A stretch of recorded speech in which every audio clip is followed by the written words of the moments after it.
Ilan na kuya? 40. Okay.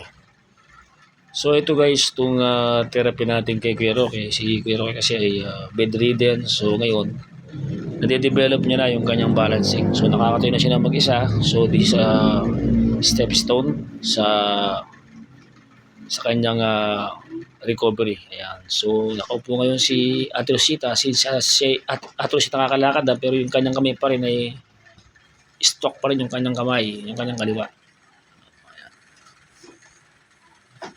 So this is a couple therapy, si Kuya Roque at si Kuya Rosita. Dito po tayo sa NHA, Hacienda po ito, Pandakaki, Mexico, Pampanga. Yan. So ngayon po ay February 9 ba? February 9, 2026. Malapit yung 14 ano? Valentine's, nako. Yan, so guys, mapansin po natin, kailangan ma-develop yung kanyang legs, lower back. Yan, so yung kaya niya lang na pag-upo. Ito po ay tinatawag na best exercise po ito sa mga stroke patients po natin dyan, lalo na sa mga nakakagalaw na. Yung mga hindi nakakatayo, siyempre bawal po ito. So gagamit tayo ng upuan, ayan. At saka nakaupo si Ate Rosita. Same time siya po ay nag-warm up ng kanyang upper limb. Ayan. So this is double purpose. Pero kailangan din mabilis tayo kasi baka biglang out of balance kuya. So marapit lang tayo sa kanyang area. Then after this guys, ayan. Papansin po natin after this guys, we will conduct our program of a massage therapy, some stretching and warm up for the upper limb and lower limb. Siyempre yung last natin ay yung ating digital therapy. Ayan.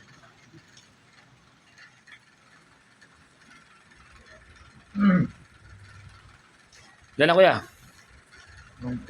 19. Oh, 19. Sige, malayo pa isa no? Kahit maka-30 ka, pwede na.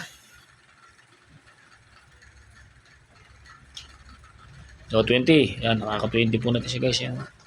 So, lahat po ng mga pasyente kung naka-recover, dumaan po sa ganitong programa. Yan. Siyempre, we will advise them, yung kanyang mga anak at asawa, siyempre, yung kanyang medication, siyempre, yung kanyang kinakain, yan, dapat naka-monitor po yan, especially pag stroke patients. At ang problema ito kay Kuya Roque, yung kamay niya, sumasakit yung kanyang kalabig at saka siguro ito pagkakahiga. Nadadagan ng kuya, no? Siyempre, hindi pa naman nagalaw yung kanyang kaliwang paa. Tsaka yung kamay niya, medyo affected pa ng pagkaka-stroke. Ayan. At least, maraming nagagawa si kuya. Nagagalaw-galaw, nakakatayo na siya. So this is the great improvement for our session therapy. Ayan. Yung mag-isa po siya nakakatayo at nababalance siya sarili niya. Ayan. So again, nandito po tayo sa Telepayo, Hacienda, Mexico, Pampanga. Ayan. Pandakaki, Mexico, Pampanga. Ayan.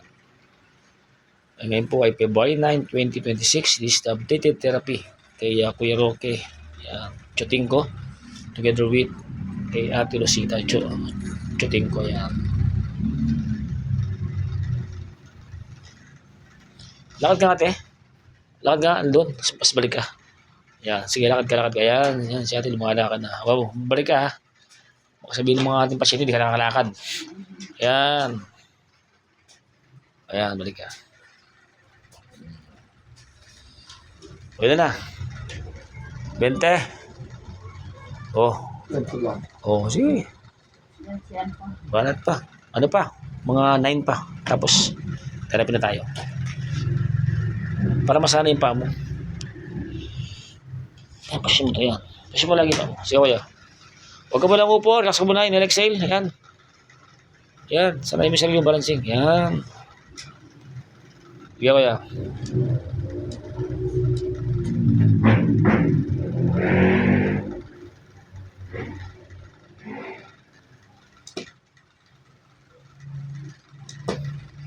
Parang banding to, banding ah. Banding therapy. O ano, banding therapy kung tawagin niya. Banding stroke therapy. Bakit banding stroke therapy? Para po siya na stroke. Una po niyan si Ate Rosita binabantayan ni Kuya Roque tapos maganda po si Kuya Roque na stroke. So ingat po tayo guys sa ating kalusugan guys. Tandaan niyo po ito sa ating pagkain. Huwag tayong kakain ng labis. Iwasan po natin ang puyat, sobrang pag-iisip. Ayan. So ito po yung nakakapekto sa ating katawan. Lalo po ngayon. Napakahirap po ngayon ang buhay. So ingatan po natin ating sarili. Ayan. Kain po tayo ng mga sustansyang pagkain, mga gulay isda. Ayan, ating kakainin. At iwasan po natin manigarilyo kung di naman kailangan. At ang alak ay huwag masyado. Drink, moderate po tayo. Ayan. At kung maaari, huwag ka na magbisyo. Oh. Hindi kaya, huwag na. Kasi yung epekto, no?